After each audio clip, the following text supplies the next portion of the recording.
Bonjour à tous, merci d'être là pour cette table ronde intitulée Carte blanche aux hypermondes de Serge Lehmann, de la bande dessinée au jeu de rôle. Alors c'est un titre qui est vaste, mais en réalité je pense que le sujet s'impose de lui-même, c'est-à-dire que alors les hypermondes, il ne s'agit pas du festival hypermonde, mais il s'agit du concept de monde science-fictif que Serge et Fabrice Collin et Jess ont développé dans La Brigade Chimérique, leur bande dessinée, qui dérive de Régis Messac, et du fait que leur bande dessinée a été adaptée en jeu de rôle, et avec des participants qui ont tous un rapport plus ou moins lointain, ou plutôt proche, avec le jeu de rôle. Donc Nathalie Zema est avec nous, Bonjour. Qui est critique, journaliste, critique, connaisseuse de la pop culture et des jeux de plateau aussi, des jeux de rôle. Voilà, c'est un peu notre experte jeu de rôle. Du côté, tu n'as jamais écrit de jeu de rôle, toi? Si.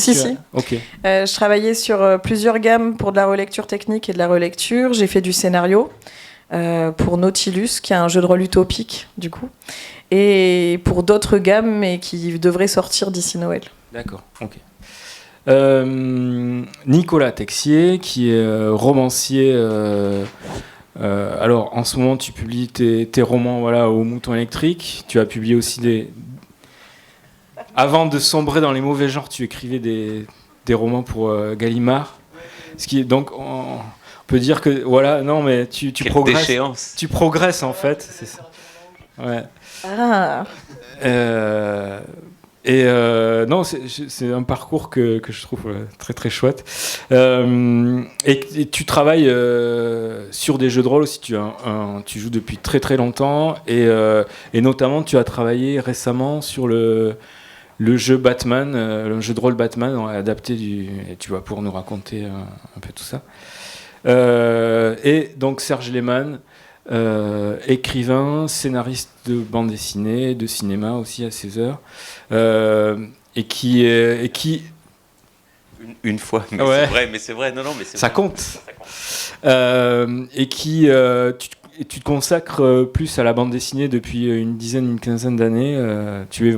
Maintenant tu es un scénariste de bande dessinée. Et donc voilà, on va parler de la Brigade Chimérique avec toi.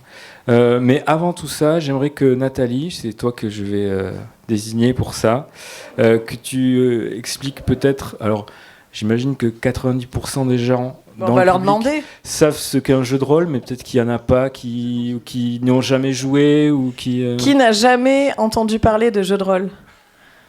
Bon, je pense que du coup la définition elle va être rapide. En majorité du temps, on se retrouve autour d'une table. On va vivre une histoire ensemble. Il y a le plus souvent un meneur de jeu qui va raconter et des personnages joueurs qui vont interpréter leurs personnages et participer à cette aventure. Et évidemment, il y a plein de variantes. On peut jouer dans tous les univers possibles. On peut jouer qui on veut. Et c'est une liberté ludique qui est assez exceptionnelle, même si des règles, notamment le plus souvent des jets de dés, encadrent le jeu pour éviter que ça fasse n'importe quoi non plus. Voilà. Ok, j'ai pas écouté parce c'est que. pas grave. Alors, tu sais ce que c'est, donc c'est bon. Ah. Il joue à Mon Petit Poney, donc je sais qu'il sait jouer. Je joue au jeu de rôle Mon Petit Poney, en effet. Donc il devait y avoir aussi Julien Elbrock, mais je sais pas s'il arrive ou pas. Voilà, qui lui a travaillé sur l'adaptation au jeu de rôle de la Brigade Chimérique. Donc ça serait bien qu'il arrive parce qu'on pourrait en parler. Donc du coup maintenant on sait ce qu'est un jeu de rôle. Voilà, on le savait avant visiblement, mais est-ce que peut-être que tout le monde n'a pas lu la Brigade Chimérique? Donc maintenant je vais demander à Serge de raconter de quoi ça sans parle, spoil. De quoi s'agit-il? La Brigade, c'est la traduction en bande dessinée d'une hypothèse d'une hypothèse culturelle, littéraire, pas seulement littéraire, culturelle, que j'ai faite qui s'est construite progressivement entre 2000 et 2005, quand j'ai réalisé, avec une immense surprise, qu'il y avait en France une tradition non seulement de la science-fiction depuis Jules Verne, Jules Verne est l'arbre qui cache la forêt, en fait. Quand les critiques ou les historiens de la science-fiction disent oui, il y a de la science-fiction en France qui commence à Jules Verne, en général, on leur dit après, ils disent ben non, ben après, c'est les Américains. Donc il n'y a plus rien jusqu'en 1950, jusqu'à Barjavel. Or, en fait, entre les deux, il y a, quand j'ai fait la brigade, je pensais que c'était 2 000 3 000 textes, mais en fait, il y en a 7 ou 8 000, d'après les recensions faites par les meilleurs spécialistes. Donc j'ai découvert et lu, écrémé et lu ce domaine que je ne connaissais pas. Je me suis ruiné en édition originale. À l'époque, on trouvait encore des choses sur eBay. Et dans ces romans, dans ces feuilletons, dans ces nouvelles, il y avait des choses qui ressemblaient absolument aux prototypes de super-héros. Au même moment, aux États-Unis, dans les années 30, les créateurs de Superman et Batman s'inspiraient aussi bien de Doc Savage que du Shadow et des justiciers, des Pulps, pour inventer ce qui allait devenir la cosmogonie des super-héros modernes. Et la grande question qu'on s'est posée, enfin que je me suis d'abord posée tout seul et qu'ensuite j'ai partagé avec Jess, Fabrice et puis la Talente, et finalement plus ou moins tout le milieu, c'était de dire mais pourquoi est-ce qu'on n'a pas eu ça en France et en Europe d'ailleurs, d'une manière plus générale. Mais en France, la tradition de la BD est tellement forte, la tradition de la SF est tellement forte que c'est peut-être là que la question se pose avec le plus d'acuité. Pourquoi est-ce qu'on n'a pas eu ça alors que les Anglais l'ont eu quand même d'une manière ou d'une autre avec James Bond. James Bond est le super-héros anglais en fait. Il a pas des super-pouvoirs, mais c'est une sorte de Batman en smoking. Bon voilà, il a une voiture, des gadgets, un repère secret, des assistants. Donc c'est plus ou moins le même fonctionnement. Sherlock Holmes, c'était déjà. Et Sherlock Holmes, c'est déjà un proto-super-héros comme Alan Moore l'a très bien montré dans La Ligue. Donc il y a eu une grande question comme ça en 2000-2005. Ces textes, je les découvrais. Alors comme tous les vieux textes, 90% sont devenus illisibles, périmés. Ça sert à rien d'en parler. Mais les 10% qui sont pas comme ça, il faut absolument que le public français les connaisse parce que c'est notre tradition de la science-fiction en France, qui date de 1863 de Jules Verne et même si on veut remonter encore avant. Donc cette interrogation, elle a pris pour moi trois formes. Elle a pris une forme ontologique. J'ai fait des anthologies de textes anciens pour les remettre en circulation, pour que les lecteurs contemporains puissent les lire. J'ai fait des articles pour essayer de faire la généalogie de ce genre en France et non plus raconter l'histoire de la science-fiction depuis les États-Unis, comme Sadoul nous avait appris à le faire dans son histoire, où pour lui tout commençait avec les pulps américains en 1926. Et enfin, la troisième forme, ça a été la bande dessinée, puisqu'il y avait une partie de l'interrogation qui portait sur le thème des super-héros, où je me suis dit, allons au bout, c'est-à-dire prenons ces personnages. Mais d'ailleurs, j'invente rien, Moore l'avait déjà fait. Salut Julien.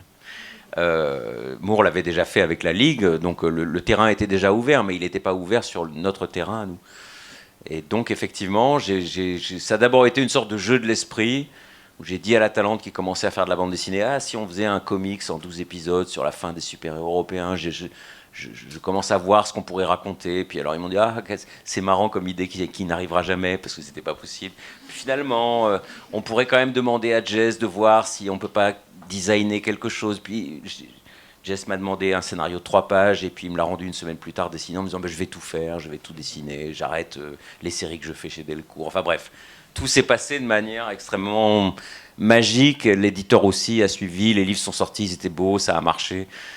Et quand ça se passe comme ça, c'est pas un hasard. C'est-à-dire que ça reposait sur une litière d'intuition réelle et de réalité culturelle encore prégnante pour nous, encore active pour nous aujourd'hui. Donc, l'univers de la Brigade Chimérique, c'est un univers qui raconte d'abord en 1939, puis ensuite, finalement, pendant tout le premier XXe siècle, ce qu'a été la naissance du thème du surhomme dans l'imaginaire français et européen, continental, ce que ce thème a donné en termes de personnages, de situations, d'archétypes, et pourquoi, après 1945-50, cet univers entier a disparu sans laisser de traces dans l'imaginaire, sans laisser de traces, non, sans laisser de traces mémorielles, conscientes, c'est-à-dire quand on pense super-héros, on pense immédiatement aux super-héros américains, jamais un super-héros français, et c'est bien normal, mais aussi en termes d'héritage invisible, c'est-à-dire que des héros qui sont encore connus aujourd'hui, très connus même, comme Bob Moran, comme Black et Mortimer, comme Harry Dixon, sont des personnages qui sont issus de cet univers, qui recyclent cet univers très tard, jusque dans les années 70.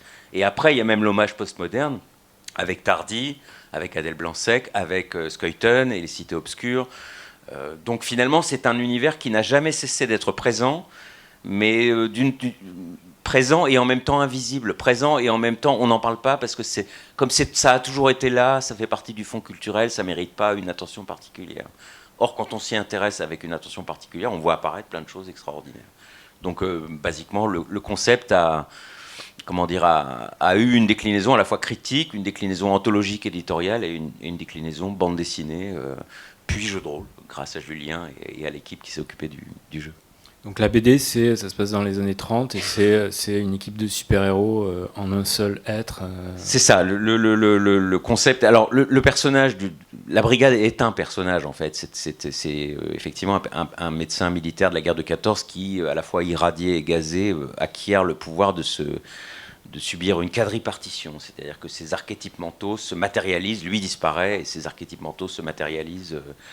Il y a un homme animal, il y a une femme fleur, il y a un soldat inconnu et il y a un squelette savant qui forment une équipe qui s'appelle la Brigade Chimérique, et on raconte comment Marie Curie puis sa fille, en l'occurrence dans la brigade, sa fille Irène Joliot-Curie, utilise ce personnage au pouvoir extraordinaire pour tenter d'éviter la guerre inéluctable qui commence en 1939. Oui. Les auteurs de ma génération, dont je pense que je fais partie avec Fabrice Collin par exemple, qui est plus, toi tu es peut-être la génération juste au-dessus de nous. Nous, notre génération, se partageait vraiment, les auteurs de genre, j'entends SF, fantasy, se partageait vraiment entre ceux qui venaient du jeu de rôle, qui avaient pratiqué et qui en avaient écrit pour beaucoup, et ceux qui venaient plutôt de la littérature de genre, mais qui n'avaient pas pratiqué le jeu de rôle. Il y avait ça dans ta génération, ou est-ce qu'il n'y avait pas encore les jeux de rôle, et est-ce que toi tu as joué ? Alors moi j'ai pas joué, j'ai vu apparaître le phénomène, y compris chez des copains à moi, mais j'ai jamais ressenti d'intérêt particulier pour le jeu, pas non plus de méfiance ou de mépris, mais simplement pas d'intérêt parce que c'est un truisme, mais quand on écrit, et j'écris depuis que j'ai 15 ans, on joue dans sa tête avec un budget illimité en matière d'effets spéciaux, de personnages, de temps, d'expansion. Donc j'ai jamais éprouvé le besoin de jouer, ou j'ai jamais vu le jeu comme un complément de mon intérêt pour la fiction. La fiction en elle-même a toujours suffi. Mais ceci dit, moi je suis né en 64, donc les jeux, je pense en France, la percée c'est au milieu des années 80. Et donc j'avais 21-22 ans, j'étais déjà fait d'une certaine manière. Je travaillais dans une librairie de bande dessinée. Et ensuite j'ai repris mes études et finalement après j'ai publié mon premier roman. J'ai jamais eu vraiment l'espace pour découvrir les jeux et m'y intéresser. Alors que je suis plutôt une personnalité qui joue. Mais les jeux de rôle, non. Étrangement. Alors, une autre question, après je te laisse tranquille, je vais faire parler les autres. Donc Fabrice, on le sait, vient du jeu de rôle. Fabrice Collin, qui a coécrit avec toi la Brigade, vient du jeu de rôle, en a écrit. Est-ce qu'il n'y avait pas déjà du jeu de rôle dans l'ADN de la première BD ? Honnêtement, je pense pas. Je pense que ça a été... c'est Romain D'Huissier qui avait d'abord contacté Fabrice. Et justement, il a contacté Fabrice parce qu'il savait que Fabrice avait fait des jeux, avait écrit du jeu, et qu'il s'est dit c'est par lui qu'il faut passer pour proposer l'adaptation de la Brigade en jeu de rôle à la Talente. Il savait pas du tout comment la Talente réagirait. Enfin, je crois que c'était pour lui terra incognita. Mais dire que il y avait la possibilité du jeu déjà dès l'origine, non. Pour plusieurs raisons. D'abord parce que c'est moi qui ai amené le projet et que c'était absolument absent de mon horizon. Ça a été une très grande surprise pour moi de voir des gens vouloir adapter le livre en jeu.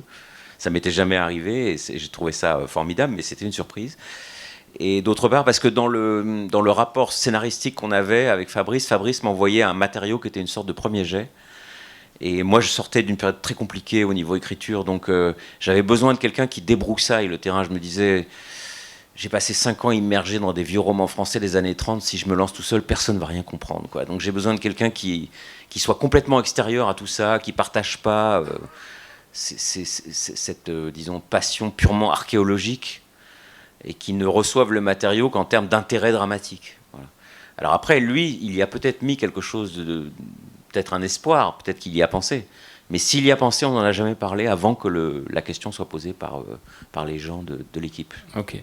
Je veux revenir sur un truc que tu as dit, sur le fait que tu n'avais pas besoin de jouer au jeu de rôle parce que tu écrivais déjà des fictions. On a là des auteurs qui écrivent aussi des jeux de rôle et qui jouent beaucoup. Donc je voudrais avoir leur avis par rapport à ça. Et toi, Nathalie, tu n'écris pas de fiction à part les jeux de rôle? Non. Est-ce que le jeu comble le fait de jouer et d'écrire des jeux? Je pense que, j'ai écrit des nouvelles quand j'étais adolescente, et puis ensuite j'ai plus du tout eu envie d'écrire de la fiction. Sauf du scénario, justement parce que le scénario me permettait de laisser une part de liberté aux personnes qui allaient jouer, et j'insufflais juste un univers, un pitch, quelque chose, une intrigue, mais je laissais les gens libres de faire ce qu'ils voulaient au sein de cette intrigue, et ça me plaisait. Et oui, moi aussi je joue dans ma tête aussi, pareil, mais du coup on est plusieurs, c'est ça qui est sympa. Et moi c'est ce que j'aime dans le jeu de rôle, c'est de partager une histoire ensemble. Je lis énormément. Et c'est un plaisir entre guillemets solitaire, c'est-à-dire quand je lis, je suis avec moi-même et c'est super, et je visualise tout dans ma tête et c'est génial. Mais quand je fais du jeu de rôle, je fais la même chose avec plein de gens, et on visualise tous de notre façon, mais on partage vraiment quelque chose d'intense. Et alors il y a cette faculté extraordinaire du cerveau qui fait que quand on vit une aventure imaginaire, on l'imprime en termes de souvenirs exactement de la même façon que quelque chose qu'on a vraiment vécu. Ce qui fait que j'ai des amis avec qui j'ai tué des dragons, avec qui j'ai parcouru les mers, avec qui j'ai changé le monde, avec qui j'ai vécu des choses intense. J'ai bêta-testé par exemple la campagne du jeu Batman de Nicolas. Et ben, j'ai quand même croisé Batman en vrai, quoi, enfin dans ma tête. Et tout ça, c'est devenu, c'est un vrai souvenir de jeu. Et l'amitié qu'on crée aussi autour de la table en jeu de rôle, c'est quelque chose d'extrêmement fort parce qu'on a vécu la même expérience imaginaire. Et quand on lit, on le partage pas de la même façon. Voilà. Ok. Donc vous deux. Est-ce que vous arrivez à concilier le fait de ce que disait Serge d'écrire de la fiction? Ça ne comble pas le désir de jouer et vice versa? Comment ça se passe chez vous, quoi? Je commence. Bon, et ben moi je vais. Je t'ai pas présenté parce que tu n'étais pas là, donc oui, c'est Julien Elbrock qui est romancier. Là, tu publies au Mouton Électrique. Ouais, tout à fait. Tu as été éditeur de romans plutôt gore auparavant. Chez Trash Édition. Ouais. Et tu écris des jeux de rôle. Alors j'en écrivais. Effectivement, ouais, on peut parler au passé parce que pour le coup, quand tu disais concilier les deux, moi j'y arrive pas trop. En fait, j'ai écrit du jeu de rôle pendant 10 ans, et quand l'adaptation en jeu de rôle de la Brigade Chimérique, c'est quasiment un de mes derniers projets, puisque ça a eu une grosse influence chez moi en me révélant tout un pan de la science-fiction que j'ai trouvé absolument incroyable, et ça m'a poussé aussi à me lancer moi dans l'écriture. Et depuis, j'arrive plus beaucoup. Enfin, j'ai quand même terminé mes engagements. J'ai eu un autre projet jeu de rôle par la suite, un an ou deux après. Mais après, je n'ai fait qu'écrire de la fiction. Alors, si tu considères que c'était un tremplin ou Alors non, pas un tremplin, parce que je hiérarchise pas du tout, mais en fait, ce qui s'est passé, c'est que la littérature de genre, maintenant, comble vraiment le besoin que j'ai, moi, de m'amuser, de raconter des histoires. Et alors certes, je les partage plus en temps réel avec des personnes, mais l'avantage, par contre, c'est que l'histoire, là, pour le coup, moi, c'est l'inverse de ta démarche. Elle se met à se dérouler exactement comme j'en ai envie, exactement comme j'ai prévu. Et moi, je compare ça avec un scénario où, en fait, on livre les jouets en disant « là, vous pouvez jouer à ça, là, vous pouvez faire ça, etc. » Ça, c'est un scénario de jeu de rôle. Et en fait, en écrivant, je m'amuse avec les propres jouets. C'est purement égoïste, en fait. Et quand me vient une idée, maintenant, d'histoire, d'univers, je la fais exister par un récit, quoi. Alors je dis pas que je reviendrai jamais au jeu de rôle, j'ai failli il y a pas longtemps, mais justement c'est un projet qui a capoté et qui a donné mon dernier roman en date, puisque en parallèle de toute façon je comptais faire les deux. Il y a le jeu de rôle qui a capoté, j'ai mis toute mon énergie dans le roman. Alors tu es arrivé à... Tu veux dire que c'était l'univers du jeu de rôle, tu l'as adapté en roman, c'est ça? Alors c'était plus ou moins ce qui était prévu, okay. Effectivement, ouais. Ok. Et donc tu arrives à adapter des mêmes idées, ça pourrait être soit un jeu, soit un roman. Oui, bah, c'est très poreux, hein. C'est clair que là moi je choisis par confort et aussi parce que le fait d'être tout seul à travailler sur un roman n'impose pas d'avoir toute une équipe à se coordonner, etc. C'est un travail un peu plus solitaire, bon, c'est un peu plus pratique pour moi, en tout cas en ce moment, mais c'est très poreux. Enfin, oui, moi je me vois peut-être écrire un jour du jeu de rôle, hein, c'est pas la question, je vais pas tourner la page, mais c'est vrai que tout ce que j'ai envie de raconter maintenant, ça passe par la fiction, quoi. Okay. Nicolas, toi, déjà, comment tu as découvert le jeu? Qu'est-ce qui t'a fait plonger là-dedans? Et après, comment tu arrives à concilier, pareil, est-ce que c'est d'écrire des jeux qui t'a amené vers l'écriture ou ou c'est le contraire ou, enfin, raconte-nous. Alors, comment j'ai découvert le jeu, je vais sans doute comme pas mal de gens de ma génération, j'ai découvert ça avec la boîte rouge, ensuite la boîte de l'appel de Cthulhu dans les années 80, donc vraiment les premiers trucs, premières sorties qui étaient comme ça. Donc je joue depuis, et je dois confesser quand même que j'ai un moment où j'ai arrêté, c'est quand j'ai écrit de la littérature blanche, comme quoi c'est peut-être pas forcément compatible. Mais T'as une explication à ça ou pas? je sais pas, à un moment donné, il fallait en sortir pour y revenir, ou je me suis jamais vraiment posé la question. C'était aussi une question de parcours de vie, moi, sur lequel je vais pas m'étendre.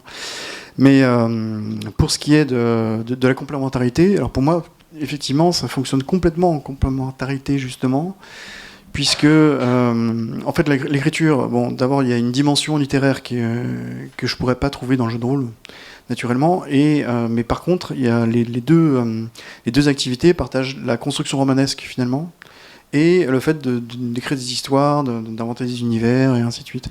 Des personnages aussi, beaucoup. Je sais que sur le travail que j'ai fait pour Batman, parce que j'ai fait une partie des scénarios, l'idée, c'était aussi de se dire, bon, voilà, on part d'un méchant, quelle est l'ambiance, quelles sont ses motivations, ça, c'est des choses que finalement qu'on peut retrouver en partie dans l'écriture de fiction. Et surtout, la grosse différence, et c'est là que c'est complémentaire, c'est que autant l'écriture c'est quelque chose de solitaire, autant le jeu, comme l'a dit Nathalie, c'est collectif. Et là, il y a un véritable espace de sociabilité. Ça, nous, on sait pas. Enfin, moi qui n'ai jamais écrit de jeu, je sais pas du tout comment. Je sais comment on écrit un film, je sais comment on écrit un. Tout le monde à peu près sait comment on écrit une BD, j'imagine. Moi, j'ignore tout de comment vraiment on écrit un jeu de rôle. Je suis pas sûr qu'il y ait... Enfin, Nathalie, je sais pas ce que t'en penses, mais il n'y a pas de méthode à proprement parler. Bon, moi, je sais que dans le livre de base de Batman, parce qu'il fallait donner des clés à des gens qui venaient de la BD ou qui venaient du jeu de plateau, parce que ça s'adosse en fait à un jeu de plateau dans lequel il y a plein de figurines. Et il fallait donner des armes à ces gens-là pour qu'ils se sentent à l'aise au moment de la construction d'un scénario. Et donc, il y a une partie importante qui est tout un ensemble de conseils pour écrire une histoire. Bon, alors après, c'est les choses telles que je les ai perçues moi, telles que je les ai perçues aussi Olivier, sur l'adaptation aussi du comics en BD, ce genre de choses. Mais je pense pas qu'il y ait des gens qui fonctionnent. Moi, c'est ce que j'incite les gens à faire dans le bouquin, c'est de leur dire bon, si vous êtes plus à l'aise à travailler avec un schéma, avec des petits dessins, etc. Ça n'a pas besoin d'être rédigé. Ça peut être au départ quand même. Il y a comme une idée de roman en fait. Au départ, il y a une idée, quelque chose un peu séminal, qui va donner tout le reste. Et après, le gros jeu, là où c'était super, c'était très amusant de travailler avec Batman, parce que dans l'univers de Gotham City et de tout ça, il y a 80 ans de création, donc il y a un humus génial, et l'idée, c'était, comme d'autres univers aussi, c'était de se dire, bon, ok, quel est l'enjeu, qu'est-ce que j'en fais de ce truc-là, et comment je m'amuse pour que ça se distingue d'une partie de Donjons et Dragons, simplement, quoi. Et là, c'est en axant les choses sur la justice, sur la notion de justice, en faisant jouer à la fois des gens qui sont des gangsters, des flics, des avocats, des justiciers aussi, et ainsi de suite, mais qu'il y ait ça qui soit central, et quand on puisse, par rapport à cette donnée-là, organiser des histoires qui fonctionnent avec des personnages super fort. Enfin, c'est un peu comme ceux de la Brigade Chimérique aussi, c'est-à-dire qu'à chaque fois, il y a vraiment des caractères, quoi. Quand on a Mr. Freeze, le pingouin, sans parler de Batman lui-même, et ainsi de suite, c'est même... pour moi, c'est plus riche que Marvel, parce que, ça y est, je suis contaminé d'ici, mais voilà, c'est des personnages qui sont très caractérisés, qui sont à la limite du cliché, mais c'est tellement un côté un peu merveilleux, finalement, que c'est des mythes, presque. C'est quasiment des mythes, voilà. Et donc il y a cet aspect-là de faire. Enfin, Olivier qui a écrit beaucoup de scénarios, il s'est beaucoup amusé aussi avec tout ça, et c'est génial comme matière de pouvoir gérer autant de caractéristiques. Et puis c'est quand même à Gotham City. Alors, tout ce que je dis là, c'est pas du tout par rapport à la création en général le scénario. Mais enfin, c'est pour donner un exemple. La Gotham City, c'est vraiment l'archétype c'est le topos, on va dire, pour utiliser un terme savant, l'archétype de la métropole américaine, avec toutes ces angoisses qu'elle génère, avec tout l'imaginaire qu'on a nous en tant qu'Européens, avec tous les films d'action, tous les polars qui ont été tournés là-bas depuis 50 ans. enfin puis 70. Donc il y avait tout cet aspect-là qu'on voit un petit peu dans Paris avec la brigade aussi, quoi. Il y avait cette utilisation aussi de l'architecture et tout. Enfin, tout ça pour dire que, et pour revenir à ta question, parce que j'étais peut-être trop bavard, mais c'est que voilà, je crois pas qu'il y ait de recettes. Une fois qu'on a l'idée, on se dit bon bah ok, il faut tout de suite placer les personnages au milieu, parce que ces personnages, il faut pas qu'ils soient évidemment spectateurs d'une histoire. Hein. C'est eux qui doivent être le principal moteur. Donc quelles sont leurs motivations, pourquoi ils vont se plonger là-dedans, qu'est-ce qui va les amener. Alors on a un truc tout trouvé quand il s'agit de flics ou de justiciers. C'est moins évident quand il s'agit de gangsters ou d'avocats ou de journalistes, etc. Pour ce jeu-là en particulier. Mais la question va se poser de la même manière. De toute façon, c'est comment ils peuvent rester les moteurs de l'histoire, quelles que soient les actions que vont faire les joueurs autour de la table. Et bon, puis ensuite, on commence à rédiger. Ça dépend aussi si c'est pour soi, si c'est pour un tiers ou des tiers. Parce que là, bon, moi, je sais qu'il y a beaucoup de choses qui viennent en écrivant, y compris pour la rédaction de fiction, de romans. Au départ, je travaille sur on va dire sur une trame qui est vraiment très limitée, quelques pages. Et puis en fait, il y a plein de trucs qui viennent comme ça au fur et à mesure dans la rédaction et qui viennent vraiment enrichir tout ça et qui viennent tout d'un coup se coordonner. Régulièrement, il faut que je m'arrête pour remettre ça en ordre parce que c'est parti un peu dans tous les sens. Mais de ce point de vue-là, il y a quelque chose d'assez similaire à l'écriture d'un scénario de jeu de rôle parce qu'on va déterminer des étapes, déterminer des caractères, les gens qui vont rencontrer, des décors et ainsi de suite. Nathalie, toi, ton expérience d'écriture, c'était quoi et comment se divisait le travail concrètement, ça se passait comment ? Alors, la partie écriture, j'ai écrit mes scénarios seuls. Par contre, beaucoup de gens vont intervenir tout au long du processus. Alors déjà, quand j'ai écrit des scénarios qui ont été publiés, c'était dans des univers que je n'avais pas créés. Donc, j'avais la contrainte, entre guillemets, que ce soit cohérent avec l'univers de jeu qui m'était fourni. Ensuite, dans l'écriture de scénarios, c'est ce que tu disais, c'est que faut pas de cinématique. Les joueurs, ils sont pas là pour être spectateurs, ils sont là pour être acteurs. Donc, on est presque plus proche du game design du jeu vidéo que de l'écriture du roman. Par contre, on doit donner une forme littéraire parce que ça doit rester agréable à lire, sachant qu'on sait très bien que beaucoup de gens n'achètent du jeu de rôle que pour la collecte ou le plaisir de les lire, mais vont pas forcément les faire jouer. Donc, il faut quand même que le scénario soit agréable à lire. Donc, il y a aussi cet aspect-là. Et puis, quand on est meneur de jeu et qu'on fait jouer, avoir des textes descriptifs, des choses bien écrites pour pouvoir te plonger dans l'ambiance, c'est extrêmement important.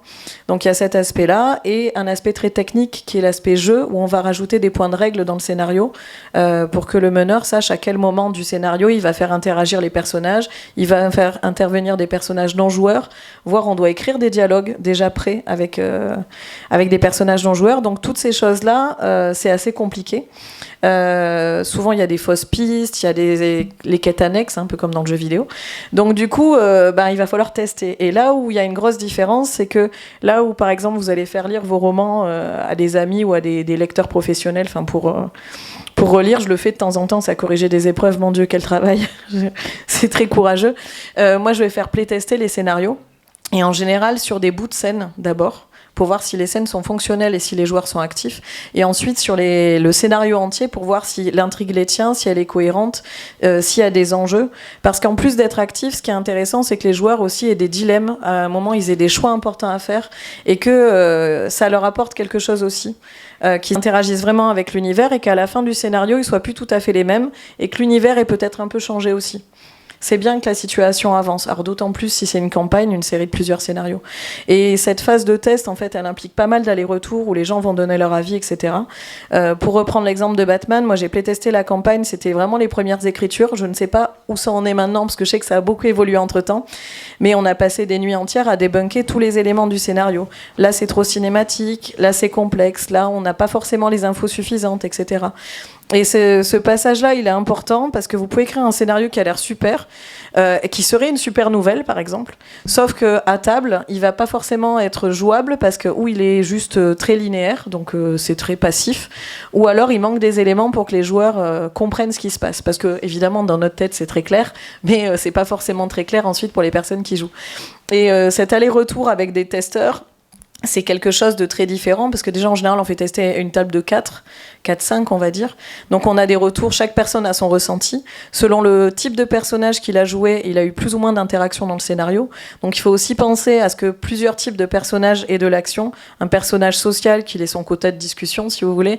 Un personnage un peu bourrin qu'il ait son quota de combat. Enfin ça dépend de votre scénario mais il faut que les gens à table s'amusent tous avec ce qu'ils aiment dans le jeu. Et autour d'une table, il y a des gens qui vont plutôt être dans l'interaction, il y a des gens qui attendent le porte-monstre trésor, il y a des gens qui vont attendre du mystère. Enfin, voilà, il faut essayer de satisfaire et ça, c'est pas facile quand même. Okay. On a sorti les gros mots là. Game design, world building. Serge, toi, est-ce que tu as fait du world building quand tu as créé la brigade? Est-ce que vous avez fait une bible? Comment ça s'est passé? Est-ce que vous aviez des fiches avec Paris, tel perso historique, tel truc? Ou est-ce que c'était un joyeux bordel, mais on s'y retrouvait quand même? Non, c'est eux qui se sont tapés. Ouais, ça s'appelle encyclopédie. Non, mais c'est d'ailleurs intéressant parce que l'angle sous lequel... Alors, je ne sais pas si Julien t'étais déjà impliqué à ce stade, mais quand les premières discussions ont eu lieu sur l'adaptation, tout de suite, la question a été, on fait un jeu, mais c'est aussi l'encyclopédie de l'univers chimérique. Donc vous allez pouvoir, vous les auteurs, développer des aspects que vous avez mis de côté dans la BD parce que ça n'a pas de place dans une BD. Voilà, donc on a développé un concept dans l'encyclopédie, le plasme, qui ensuite sert de lien à pratiquement toutes les séries ou œuvres que j'ai écrites autour, mais qui n'apparaît pas dans la brigade, ce qui est assez paradoxal. Donc non, il n'y avait pas de world building, mais c'est un peu particulier parce que comme on faisait une espèce d'allégorie de l'année 1938-39, disons, c'est-à-dire la marche à la guerre et le caractère inarrêtable ou fatal de la guerre, la première ligne de création, ça a été de prendre la chronologie mois par mois, presque semaine par semaine de cette année de montée des périls, en la transposant dans le monde qu'on avait imaginé, mais qui était encore assez nébuleux, quoi, qui n'était pas complètement raffiné dans les détails. Et donc, on voit une réunion qui a lieu à Métropolis et qui pose les enjeux que nous connaissons comme étant les enjeux de l'année 1938-39 dans notre monde réel et pas du tout à Métropolis. Donc le travail de construction de monde, au départ, s'est fait de manière historique et chronologique, en fait. Et le background qui a été créé dans le jeu a été créé par les auteurs du jeu. On n'avait pas théorisé Paris chimérique, Londres chimérique ou l'Europe des hypermondes. C'est eux qui l'ont créé. Okay. Et alors d'ailleurs, moi j'ai lu le jeu, j'ai pas joué mais je l'ai lu. C'est vrai que c'est un vrai plaisir de lire cette encyclopédie. On retrouve les choses qu'on connaît. Il y a Rome, voilà, on la voit pas dans la BD originale par exemple, et là, et tout est logique et tout. Est-ce qu'il y a des trucs qui t'ont surpris quand tu as eu le résultat final? Est-ce que, j'imagine qu'on t'a fait relire avant publication, est-ce qu'il y a des trucs tu leur as dit non, ça par contre vous gourrez, ou alors tu t'es dit ah, ça c'est super, je vais le réutiliser? J'ai relu, mais c'était, oui, il y avait une sorte de truc de validation, mais c'était pas du tout dramatique, c'est-à-dire il y avait pas de... Il fallait pas que je donne mon imprimature, sinon c'était dramatique. Je n'avais pas posé ces conditions-là. C'est plutôt eux qui spontanément m'ont dit est-ce qu'on peut réutiliser tes notes, etc. Et puis, t'as quand même j'ai fourni des notes, des pages de chronologie, mais il y avait, je sais pas, ça devait faire 20 ou 30 pages de notes, mais c'est pas non plus monstrueux. C'était très décousu en fait. Mais moi je me souviens, alors surpris, en fait ma principale surprise c'était que j'avais passé 5-6 ans tout seul dans ma tête à me sentir envahi par ce sentiment qu'il y avait quelque chose à faire, c'était pas normal pour une culture d'avoir oublié un demi-siècle de son histoire culturelle, enfin d'un bout de son histoire culturelle. Il y avait une espèce d'incrédulité quand j'étais encore seul avec moi-même dans cette exploration. Et la surprise, c'était de voir que c'était partageable avec des gens que je connaissais pas, qui venaient spontanément, qui étaient enthousiasmés. C'était ça, et puis même la surprise après, du fait que ça ait marché. Moi, je pensais vraiment faire un truc pour connaisseurs, quoi. Et c'est devenu beaucoup plus large que ça. Donc, c'est principalement la surprise, ça a été ça. Quant à l'encyclopédie, pour revenir à l'encyclopédie, moi, je me souviens d'avoir été associé... non pas sur le thème le mode de la validation, mais de la co-création. Il y a des articles que j'ai pas co-rédigés, mais disons que j'ai enrichi de notes en disant ça c'est un truc qu'il faut absolument aborder. Et puis eux ont choisi d'aborder le thème des villes par exemple les unes après les autres. C'est un super choix, c'est un très bon choix. Il était plus ou moins implicite parce que quand on avait créé la brigade, je réfléchissais en me disant si on dit la France, l'Allemagne, on n'arrivera jamais à décoller de l'Europe telle qu'on la connaît nous. Donc comme on joue la carte super-héros, il faut jouer la carte Superman, Batman. Donc au lieu de dire les États-Unis ou New York, on dit Gotham, on dit bon. Et donc là, on parle jamais de l'Allemagne ou de la France, on dit Paris, Berlin, Londres. Et donc le développement sous forme de fiches par ville était finalement un prolongement logique. Donc c'est ces interactions-là, mais on les a découvertes, elles n'étaient pas du tout préméditées, on les a découvertes pendant qu'il faisait l'encyclopédie. Ok, alors Julien, toi, la BD sort, elle marche plus que tu l'imaginais. Comment tu te retrouves sur ce projet et qu'est-ce que tu as fait toi dessus et visiblement tu as pris du plaisir à faire donc. Oui, tout à fait. D'ailleurs, moi, cette table ronde, c'est l'occasion de remercier et Serge et Romain parce que ça a eu un impact considérable sur ce que j'ai pu créer par la suite. Moi, j'ai été assez vite associé par Romain qui a eu cette idée d'adaptation parce que lui, il est carrément tombé fou, red dingue de cette bande dessinée, de cet univers, et il a réuni une équipe autour de lui, notamment Willy Favre pour tout ce qui est système de jeu. Pour articuler ça, donc quelles sont les règles en fait, pour ceux qui connaissent pas le jeu de rôle, il y a un système de règles avec des jets de dés par exemple pour savoir si un tel réussit une action ou pas, donc ça c'est Willy notamment qui s'en est chargé. Et Stéphane Trail et moi-même, on a été recrutés, si on peut dire, sur le côté un peu historique et comment travailler autour de tout ce qui est l'histoire réelle et l'histoire chimérique. C'est toi le world building alors un petit peu en partie, parce qu'après on s'est partagé un peu tous les villes, et même à l'intérieur des villes, on s'est partagé les lieux. Je pense à Paris, un tel a fait le cimetière, un tel autre a fait ci, ça.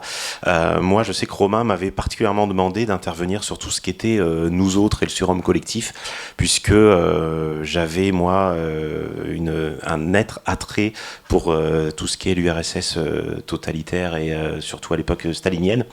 Dit comme ça fait bizarre, mais un attrait purement toujours aimé Staline. Purement historique, je précise. Et donc voilà, moi il m'a dit voilà, est-ce que tu veux bien te charger de cette partie-là, et notamment de nous autres et de ce conseil de scientifiques masqués.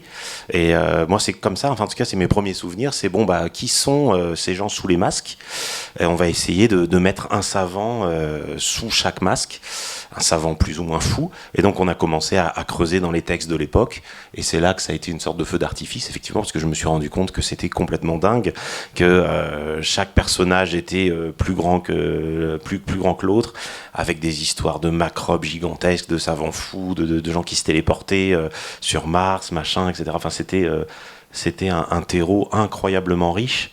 Et moi je me suis dit mais voilà, moi c'est ça que je veux faire en fait.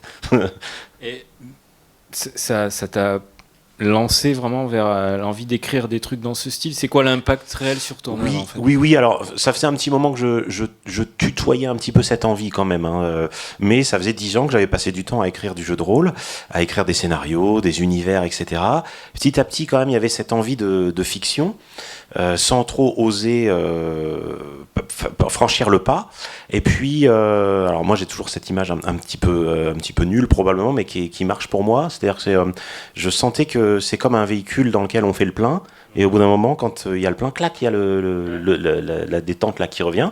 La brigade, ça a vraiment été l'élément qui m'a fait dire ça y est, c'est bon, j'ai tout ce qu'il faut dans la tête, maintenant je peux me lancer moi aussi à écrire des histoires complètement premier degré, mais dans le sens noble du terme, complètement décomplexé, avec des hommes tigres, avec des savants fous, avec cette littérature populaire qui était vraiment passionnante, quoi, et qui n'avait pas tant vieilli que ça, en fait.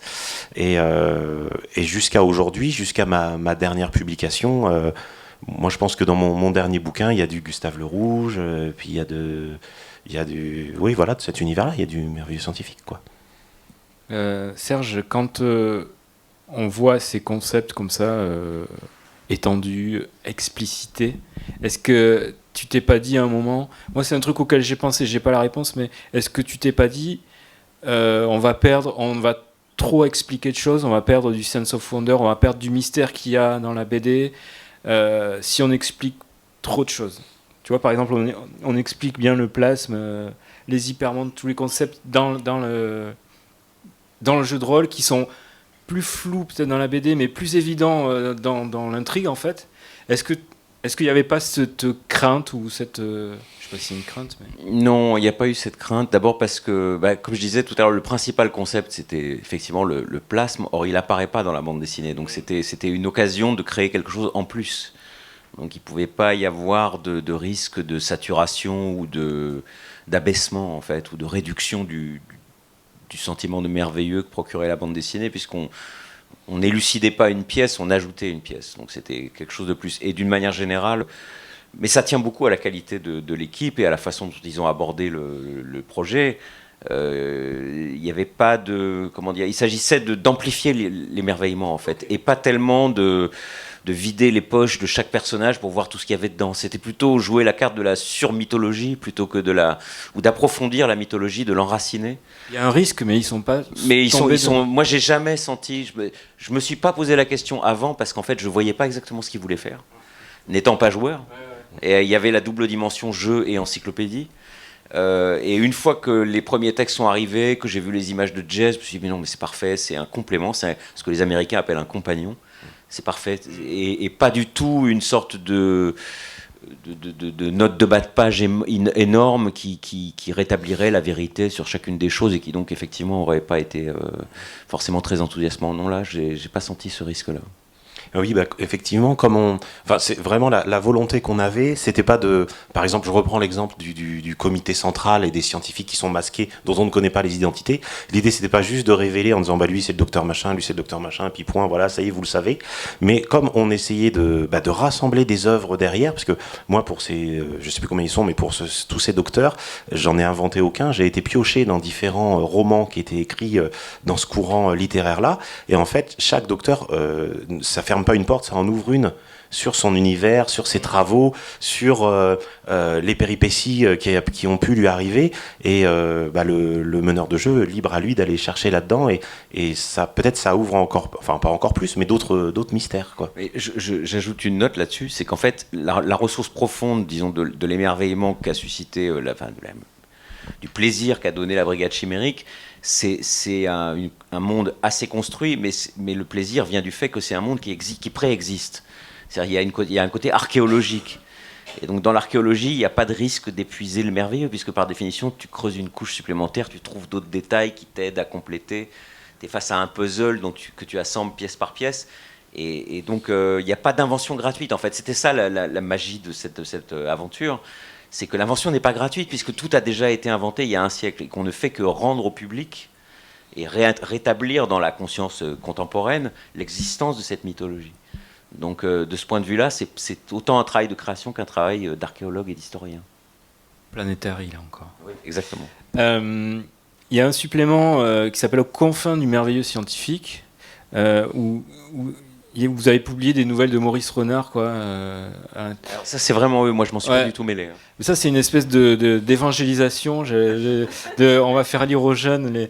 Et ça m'a rappelé. Alors, c'est une hypothèse que j'ai, mais sans doute que Nicolas, il connaît mieux ça que moi. J'ai l'impression que le crédit qu'a Lovecraft aujourd'hui et la renommée qu'il peut avoir provient en partie du succès de l'appel de Cthulhu dans les années 80. Est-ce que je me fais des idées, ou est-ce que il est rentré dans la culture populaire vraiment? Il y a des peluches de Cthulhu. Je suis pas le mieux placé pour en parler. Non. Mais... moi, pour le coup, j'ai découvert vraiment avec le jeu de rôle, ça c'est vrai. Et puis bon, du coup, donc tu es pas mal placé pour en parler. Alors voilà, je peux témoigner simplement, mais ce n'est que mon témoignage. Après, je pense que ça irrigue tout un genre en fait dans le jeu de rôle. Surtout, c'est le jeu de rôle horrifique finalement. Dans la dernière itération, c'est Alien typiquement. Donc il y a ce genre-là, et puis du coup ça inaugure aussi, ça ouvre vraiment une porte, et dont la Brigade Chimérique finalement bénéficie quelque part.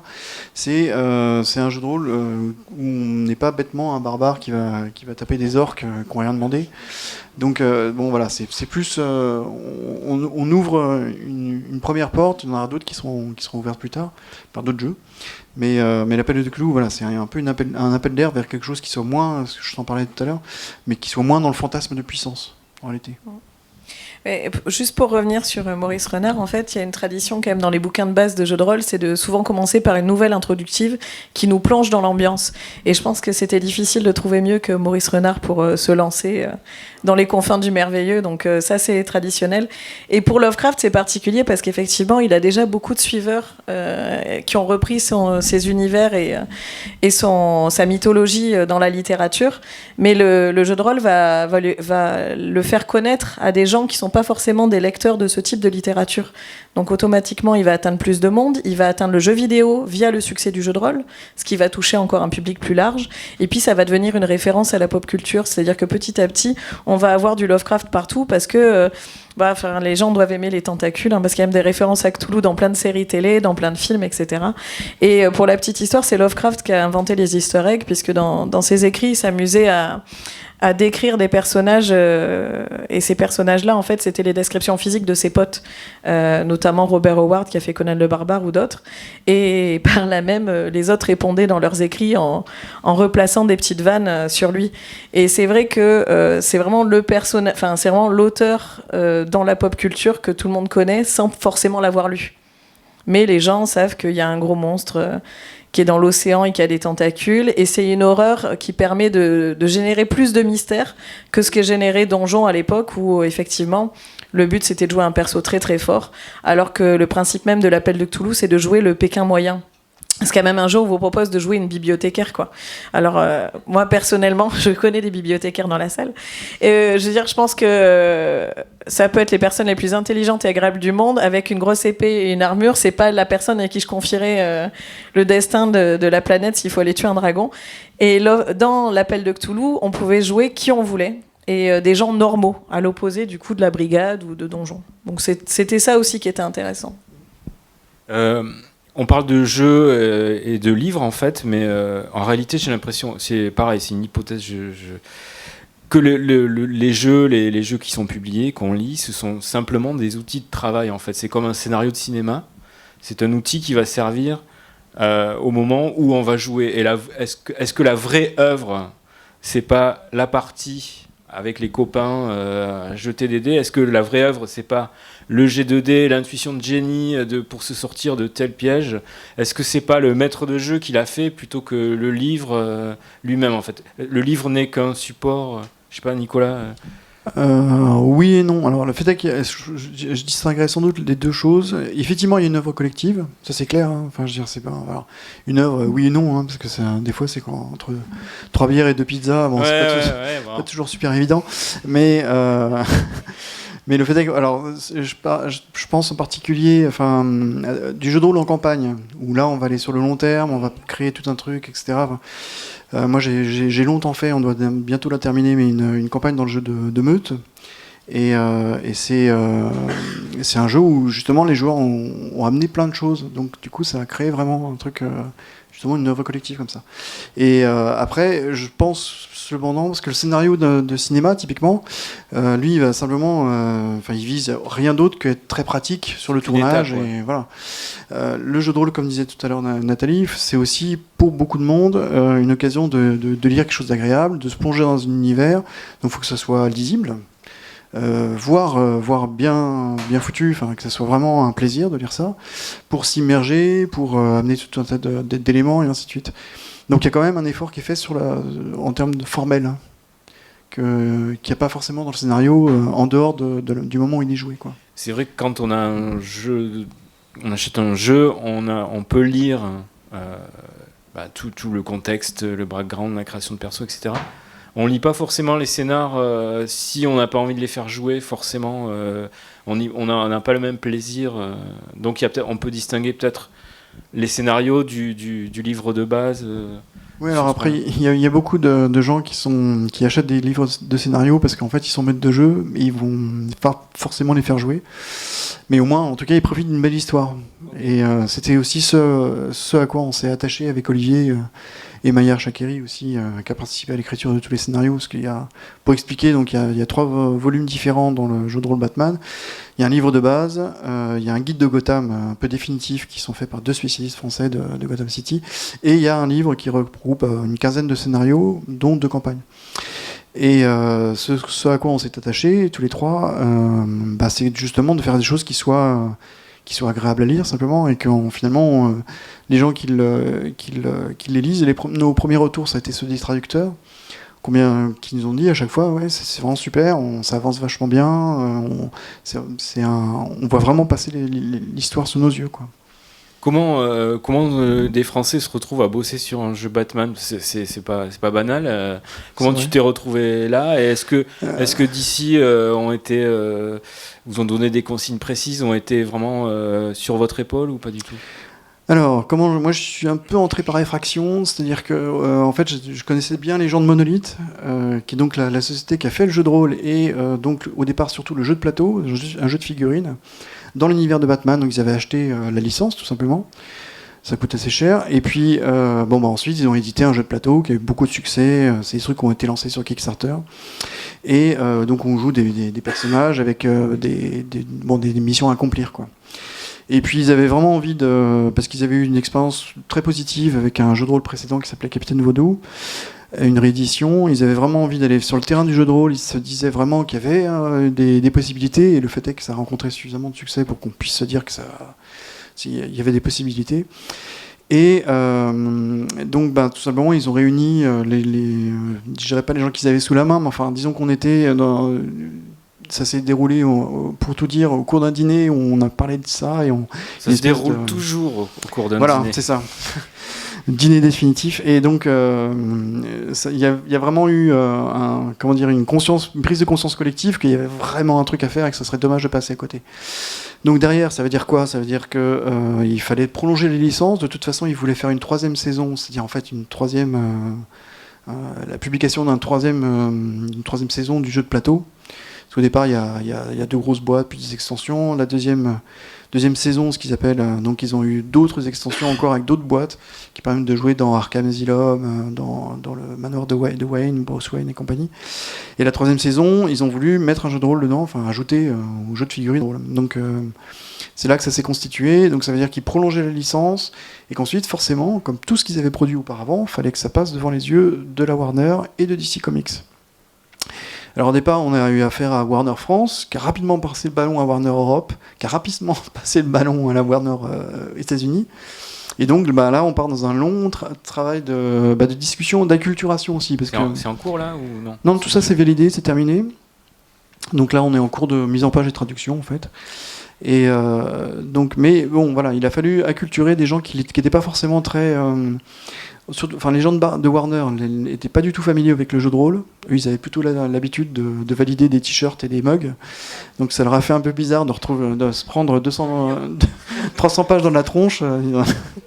Ils ont trouvé... Bon, voilà. Et c'était... et puis il y a eu des avanies au sein de DC qui ont fait qu'à un moment donné, ils étaient très crispés sur les histoires on va dire, de politiquement correct. Donc il a fallu qu'on établisse avec eux une espèce de charte, dont on s'est inspiré du Comics Code des années 30. Voilà, quand même. Hein. C'est-à-dire que t'as pas tué d'enfants dans le scénario, alors? Non, j'ai pas tué d'enfants. Il y a peu de morts à l'écran. On peut parler de cadavres, mais pas de morts à l'écran. Et donc on va toujours être un peu dans les litotes pour les trucs les plus sinistres. Alors même que c'est un univers qui est très sombre. Mais bon, du coup, comme l'univers est très sombre, ça permet quand même de pas en rajouter trop, parce que de toute façon c'est sombre. Mais ce que je veux dire, c'est que donc on est parti de là, on a réussi à avoir un dialogue comme ça. Puis bon, c'était aussi l'ère Trump, hein, bizarrement. Et mine de rien, ça jouait aussi sur la mentalité des Américains. Et on a quand même eu des réponses en disant non, vous pouvez pas parler de la guerre d'indépendance ou de la guerre de sécession, c'est trop politique. Les mecs, ils en sont là. Bon, alors nous, ça tombe bien, on n'a pas besoin, mais... Et c'est pas les pires, la Warner. Pour avoir bossé avec eux, ils font partie des cools, ceux qui acceptent pas mal de choses. Et en fait, la Warner, au départ, donc il a fallu qu'ils comprennent ce que c'était qu'un jeu de rôle, déjà. Et puis, en fait, au bout d'un moment, ils en pouvaient plus, et puis on allait trop dans le détail. Donc, ils ont passé le ballon à DC. Et là, on s'est retrouvés en phase de rôliste. La première réunion, le mec a dit « Ah oui, Catwoman, elle serait neutral bon. » Donc, là, c'est bon, c'est parfait. On parle le même langage. Donc à partir de ce moment-là, voilà, ça s'est détendu. Ils ont eu là où le rapport a été très positif, c'est sur les motivations des personnages. On nous entend dire non, mais alors lui, il serait plus dans ce délire-là, et ainsi de suite. Des éditeurs des comics peut-être avec qui Oui, tu c'est dealais, ça. là. C'est vraiment les directeurs éditoriaux de DC Comics. Et donc du coup on a eu des échanges beaucoup plus riches et beaucoup plus intéressants. On avait des retours comme ça en commentaire, machin. On a eu aussi des félicitations, et ça, je veux dire que ça fait plaisir venant de la part de scénaristes de DC Comics. Et puis bon, voilà, tout ça c'est arrangé, et ils ont permis au bout d'un moment d'atteindre un certain degré de liberté qui était nécessaire au jeu de rôle, sachant que c'était pas évident, parce qu'ils voyaient débarquer une bande de petits Français en levant la main, bonjour. Et ça nous a permis aussi, grâce à ça, d'aller chercher des grandes signatures de dessinateurs. Donc d'une part de profiter de la base de données des images, mais aussi d'aller chercher des gens comme Stéphane Perger, comme Sean Murphy par exemple, des gens comme ça pour les illustrations des bouquins. Donc voilà, c'était vraiment une très forte expérience, et je remets ça quand vous voulez. Superman maintenant. Tu parlais d'un Kickstarter qui avait très bien marché. J'ai l'impression, alors je sais pas qui peut répondre, qu'il y a une espèce de renouveau vraiment du jeu de rôle depuis quelques années, peut-être depuis la Brigade, je sais pas si c'est pas... mais il y a toujours eu une grande tradition de jeux de rôle français, et puis ça s'était un peu calmé, il me semblait, à la fin des années 90, peut-être il y a eu un creux, et puis au là, milieu des années 90. Ouais. Là c'est revenu en force, et puis j'ai l'impression que pendant le confinement, il y a plein de gens qui sont mis à jouer en ligne, en plus par Zoom et tout ça, enfin il y a des sites dédiés à ça. Est-ce que c'est vrai, est-ce qu'on est dans pas un nouvel âge d'or, mais est-ce que ça remonte beaucoup, et est-ce que les jeunes jouent? Est-ce qu'on a des données là-dessus? Je pense que depuis une douzaine d'années, les crowdfunding ont aidé, dans le sens où ils ont permis à des projets qui n'étaient pas forcément les plus bankable de voir le jour, avec des écueils tout de même, parce qu'on a eu parfois des Kickstarter qui ont mis 5 ans à arriver, ou qui étaient plutôt décevants, et à l'inverse, même des produits surédités, c'est-à-dire avec des goodies du style le Critérium, le sac en cuir, etc., ce qui n'était pas forcément utile, mais ça a permis une masse de production. Et effectivement, avec Discord et le confinement, beaucoup de gens ont essayé. Mais je pense que ce qui a aidé, c'est aussi les émissions YouTube qui passent du rôle, voilà, du type roll and play. Il y a eu Aventure avec le joueur du grenier et Maillard. Effectivement, ça a permis à un public qui savait pas ce que c'était de s'approprier le jeu de rôle. Et puis, y a dans le jeu vidéo, il y a du RPG, il y a du jeu de rôle. Et du coup, c'est un mot qui était d'un coup pas un truc de niche barbare où on allait déterrer des cadavres comme au milieu des années 90, d'après Famille de France et Mireille Dumas. Mais c'était devenu quelque chose, une expérience à tester. Moi, j'ai entendu des jeunes me dire non, mais il faut au moins avoir fait une fois du jeu de rôle, c'est le truc à tester, quoi. Et on s'est retrouvés, moi je me suis retrouvée avec des nanas, une du marketing, une qui bossait dans le vin, qui me demandent de faire une partie. Donc je leur dis bah oui, volontiers. Je leur fais tester l'appel de Cthulhu. On joue de midi à 22h sans coupure. Les nanas, elles restent dans le jeu, moi elles me bluffent. Et à la fin, elles me demandent combien elles me doivent. Donc déjà, je lui dis rien, je me suis éclatée autant que vous. Et je me suis rendu compte qu'en fait, des gens qui n'étaient pas du tout geeks, entre guillemets, qui n'étaient pas du tout joueuses, s'étaient éclatés, et que c'était une expérience à vivre, elles en avaient entendu parler, elles avaient vu ça sur YouTube, elles voulaient le faire. Et oui, il y a des jeunes qui jouent. Par contre, il y a d'autres modes de jeu, c'est-à-dire qu'il y a des parties plus courtes. D'ailleurs, les jeux actuels proposent souvent des scénarios un peu plus courts que ce que nous, on a connu. Des campagnes plus courtes aussi, souvent en 3 à 5 scénarios, et pas des trucs que tu vas jouer pendant 10 ans avec les mêmes potes. Je pense aux vieux joueurs de donjons qui ont leur personnage depuis 20 ans. Mais c'est vrai que les pratiques évoluent, la distance n'est plus un problème. Pendant le confinement, j'ai eu la chance de faire une mini-campagne avec des copains suisses, où du coup, on jouait dans un hôtel dans la montagne, un truc avec des nazis, évidemment, parce qu'on aime bien tuer des nazis dans le jeu de rôle. Oh, les Suisses, alors, des nazis, justement, c'est pas trop leur délire. En jouant sur le fait qu'en Suisse, il y avait des nazis qui se cachaient. Et donc, c'était très, très drôle, parce que sans le confinement, j'aurais jamais joué avec des Suisses. Et imaginez en visio mon rythme de parole avec le rythme des paroles suisses, qui donnaient des situations très cocasses, et où, pour le coup, étant en minorité, j'ai beaucoup fait rire la table. Donc, c'était très sympa. Et parmi les gens qui jouaient à distance, distance, certains n'avaient jamais joué à distance, moi y compris. Parce que dans ma tête, le jeu de rôle, c'était avec les potes autour d'une table. Et ces 2 années un peu bizarres qu'on a vécues ont prouvé qu'effectivement, on pouvait jouer tout aussi bien à distance. Et ça a amené des nouveaux joueurs. Et aujourd'hui, effectivement, sans parler d'âge d'or, je pense que la production de jeux de rôle se porte plutôt pas mal. On a le temps pour une question, parce on va être en retard sinon. Alors, est-ce que quelqu'un a une question ? C'est la pression, là. Elles sont bonnes, hein. Il y en a qu'une.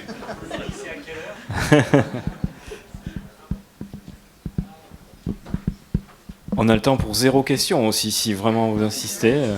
On peut... Ouais, écoutez, il n'y a pas de question. Ça veut dire que vous avez été très bon et que vous avez répondu à toutes les questions. Merci beaucoup, c'était très intéressant. Merci aussi. À vous.